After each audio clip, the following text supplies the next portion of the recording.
You wrote in one of your Random Thoughts columns, one sign of the Democrats' desperation is that some of them continue to try to tar the Bush administration with innuendos of racism, even though its cabinet members have included people of Hispanic, Japanese, American, Jewish, and Chinese American ancestry, as well as 2 conservative black secretaries of state. 2 consecutive. I'm sorry, yeah. Yes. Well, it does seem a little ridiculous, but it also shows how desperate they are. The Democrats get something like 80 to 90% of the black vote. If that ever falls down to 60 or 70%, they're in deep trouble because they've alienated so many other people that they have a hard time winning elections at all. And so therefore they must try to keep blacks paranoid. I think of this thing about, remember the dragging death in Texas some years ago, and they used that against Bush because Bush was against hate crimes legislation. And the fact is that these 2 guys who did this were electrocuted. So whether it was a hate crime or not a hate crime, they're dead. And calling it a hate crime would have changed absolutely nothing. What it would have done was open up the courts to all kinds of litigation because the guy is convicted of a hate crime and his lawyer would say, well, it really wasn't really a hate crime, and they can go through the whole Circuit Court of Appeals and so forth. And so to me, I agree entirely with Bush on this particular point, that it doesn't matter what your motivation was. If you did it, you should pay the price. Why do so many blacks follow the Democratic Party then? Inertia. Don't forget the Solid South Party that followed the Democratic Party for over a century. So blacks have been into this, 60-some years now. I'm hoping that blacks will wake up faster than the Solid South did. But these things go, the Jewish vote has gone Democratic by overwhelming majority, and it's hard to see why, given the policies and so on. But once this inertia gets going, it'll keep going for a long time. You were a Democrat in 1972, and yes. You say you haven't been a member of a party since then. That's right. Why? Why'd you switch to no party? Oh, McGovern. When I saw what happened to the Democrats under McGovern, I voted, heaven help us, for McGovern in the primaries in 1972 simply because I was so sick of the Vietnam War. But the more I saw of McGovern and the people around McGovern, the more I realized what a disaster it would be to have this man president. I was never a Nixon fan, and so in 1972 I didn't vote at all. Or in 76 for that matter. How does Richard Nixon look now in retrospect?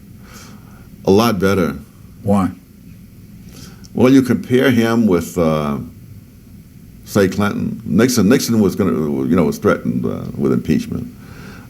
He quit. He spared the country. He wasn't going to fight it. Even more so if you go back to 1960 when there was an extremely close race between Nixon and, Nixon and Kennedy. And there were people saying, there was all kinds of voter fraud in Chicago. I mean, voter fraud in Chicago is not a new idea. And they're saying he should challenge it. He refused to challenge it. The country should not be put through that. The stuff that went on in Florida in 2000, that kind of stuff. He spared us all of that. What was your feeling about Jerry Ford? I like President Ford. I think Ronald Reagan was better.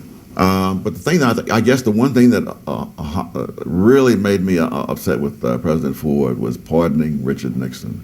I was driving my car on the highway when I heard the news, and I immediately got off the highway because I don't like to drive when I'm angry. And until I calmed down and went again, because of course what it said was there are people out there who don't, who are essentially above the law. And I think that is the worst thing you can do. Yes, the country would have. I don't know how much the country would have been put through an impeachment of Nixon, because he didn't have that many fans at that point. But the idea that some people can commit these crimes, because I suspect that had Nixon been convicted and served a little jail time, I suspect that Clinton might have watched this step a lot more carefully. Which president offered you the Federal Trade Commissioner's job? President Ford. What were the circumstances? They had a vacancy. It was 1976, and they offered it to me, and I agreed to take it on condition that if there's any opposition that arises, they let me know. I'll withdraw because I don't have time to play Washington games. And I kept calling there and asking the guy at the White House who's handling this, is there any? I don't hear anything. What's going on? And he said, "Oh no, it's just taking time." And eventually, I was in Washington, so I went up to the Hill and talked to the staffer of this committee that handled this. And he said, "We've gone over your record with a fine-tooth comb. we can find nothing to object to. And therefore, we're just not going to hold hearings.